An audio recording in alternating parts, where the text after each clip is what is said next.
In the hushed climate-controlled vaults of Yale University's Beinecke Rare Book and Manuscript Library, under the watchful eyes of scholars and the curious, lies a book that should not exist. It is a silent sentinel from a forgotten time, a modest codex of about 240 vellum pages, its wooden covers bare, its origins shrouded in a fog of mystery. This is catalogue number MS 408, but it is known to the world by a more evocative name, the Voynich Manuscript. For over a century, it has been the Everest of cryptographers, the siren song of linguists, and the ultimate puzzle box for historians. It is a book filled with elegant, flowing script, yet it is a book that no one on earth can read. Its pages are adorned with intricate illustrations of impossible plants, naked women bathing in strange green liquids, and celestial diagrams that map a sky we do not recognize. It is a voice from the past that speaks in a language we cannot comprehend, a message in a bottle that has washed ashore from an unknown ocean of time. The modern chapter of this enigma begins in 1912. Imagine a Polish-Lithuanian revolutionary-turned-rare book dealer, a man named Wilfred Voynich. He was a character straight out of an adventure novel, a man who had escaped a Siberian prison and carved out a life hunting for lost literary treasures. In the Villa Mondragon, a grand Jesuit college near Rome, he was given permission to sift through a collection of ancient manuscripts. Among them, he found it. It was an unassuming volume, but as Voynich turned its crackling pages, he knew he held something unique, something profoundly strange. The script was unlike any he had ever seen, a graceful, looping alphabet that seemed to dance across the page. The drawings were bizarre, a fever dream of botany, astronomy, and biology. Voynich was captivated, obsessed. He purchased the manuscript and dedicated the rest of his life to unlocking its secrets, a quest that would ultimately consume him and countless others who followed. What makes this book so utterly impenetrable? To understand, one must look inside. The manuscript is broadly divided into sections based on its illustrations, each more baffling than the last. The first, and largest, is the herbal section. Page after page displays detailed drawings of plants, but these are not the familiar herbs of a medieval garden. They are chimeras, botanical monstrosities. One plant might have the leaves of a fern, the roots of a ginger, and a flower that looks like a cluster of eyes. Another might be a perfect fusion of two entirely different species. Not a single plant depicted in the Voynich manuscript has ever been definitively identified. Are they extinct species, plants from another continent, drawn from a traveler's hazy memory? Or are they pureed products of a fantastical imagination, symbols rather than specimens?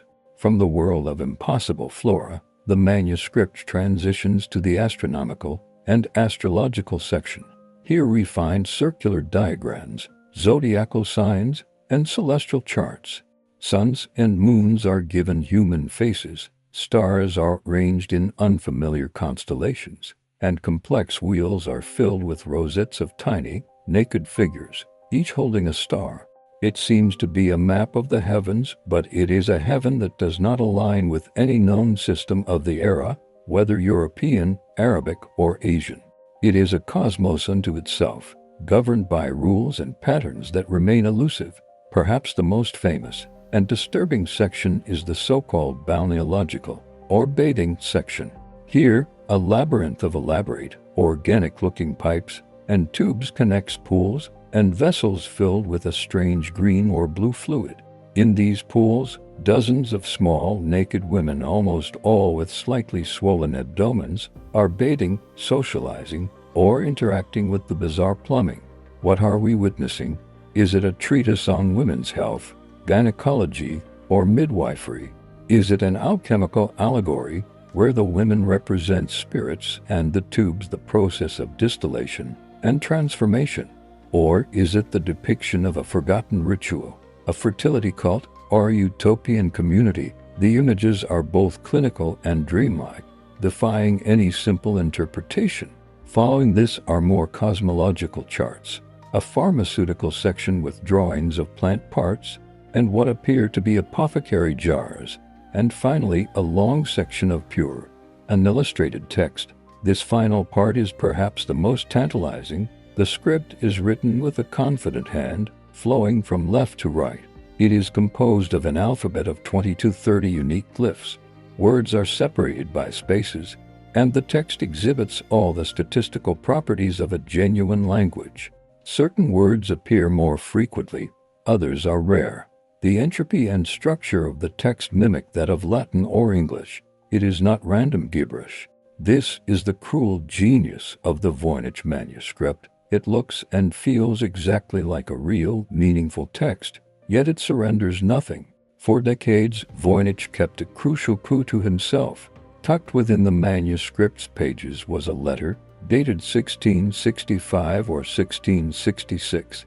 It was written by Johannes Marcus Marci, a renowned scientist and rector of Charles University in Prague.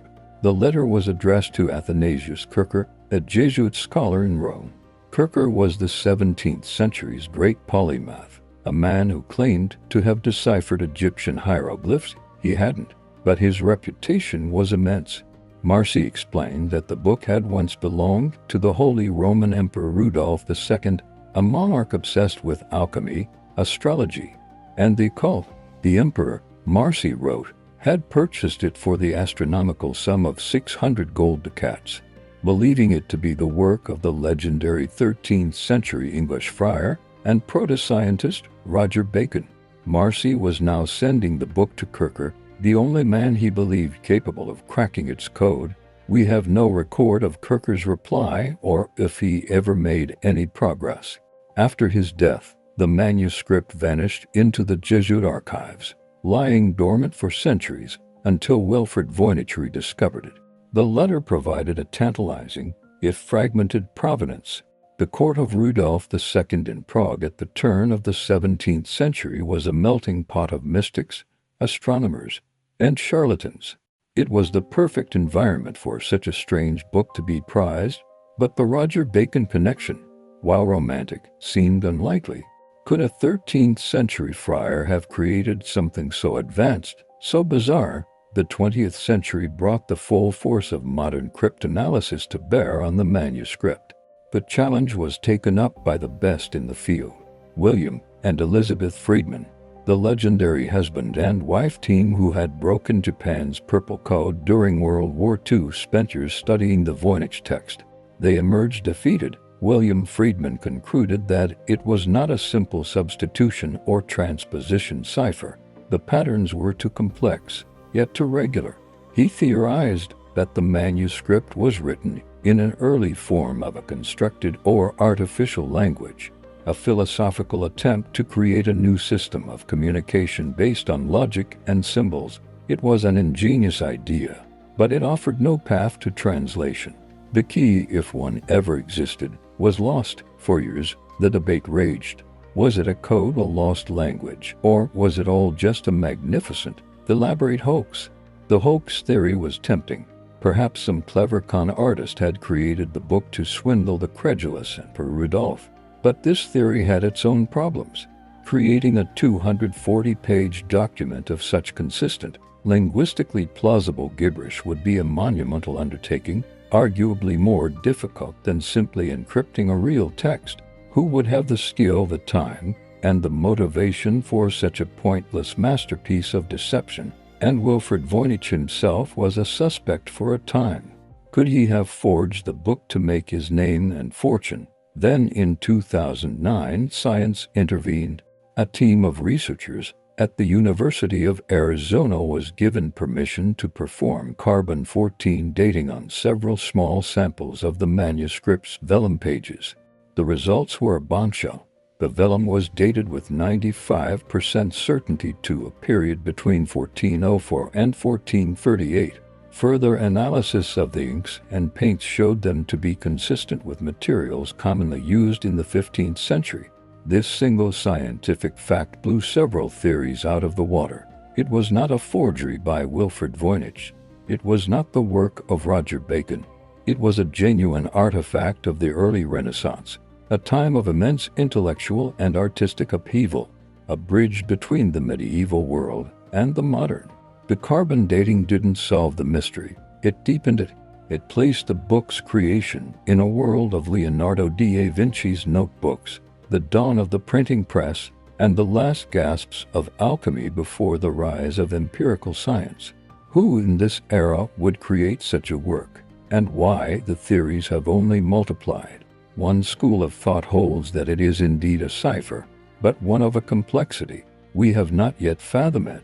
Perhaps it uses a Cardano grill, a stencil-like device that reveals the true message from a page of seemingly meaningless text. Or maybe it employs a what-time pad, a theoretically unbreakable cipher, though this would be centuries ahead of its time. Another theory building on Friedman's idea is that it is a lost language or a constructed one. The early 15th century was a time of great interest in universal languages and secret scripts, inspired by the rediscovery of classical texts. Perhaps a small, isolated group of humanists, heretics, or visionaries created their own language and recorded their knowledge in this book, the sole surviving document of their culture. Then there is the possibility of glossolalia, or speaking in tongues. The author could have been a mystic, a visionary who believed they were channeling a divine or angelic language. The text would then be a transcription of a trance state, a message from another plane of existence. This would explain its unique structure and its resistance to logical analysis, but it would also mean it is inherently untranslatable, a record of pure, subjective experience. In recent years, more specific, and often controversial, theories have emerged. One researcher claimed to have deciphered a few words, suggesting the book is a women's health manual, a compilation of herbal remedies, and bathing treatments. Another, a botanist, claimed that some of the plants resembled species native to the New World, specifically Mexico. This led to the explosive theory that the manuscript was created by an indigenous Aztec group, and the language is a lost form of Nahuatl. This theory struggles to explain the carbon dating, which places the book's creation decades before Columbus's first voyage. The latest chapter in this saga is being written by artificial intelligence. Researchers are now feeding the entire text of the Voynich Manuscript into powerful machine learning algorithms. These AIs can analyze patterns at a scale and speed impossible for the human mind.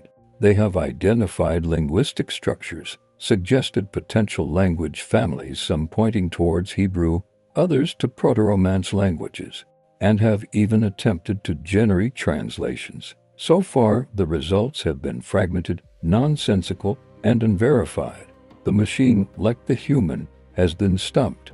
And so, the Voynich Manuscript remains a perfect enigma. It is a physical object we can touch, analyze, and date, yet its soul, its meaning, is completely locked away. It is a testament to the limits of our knowledge.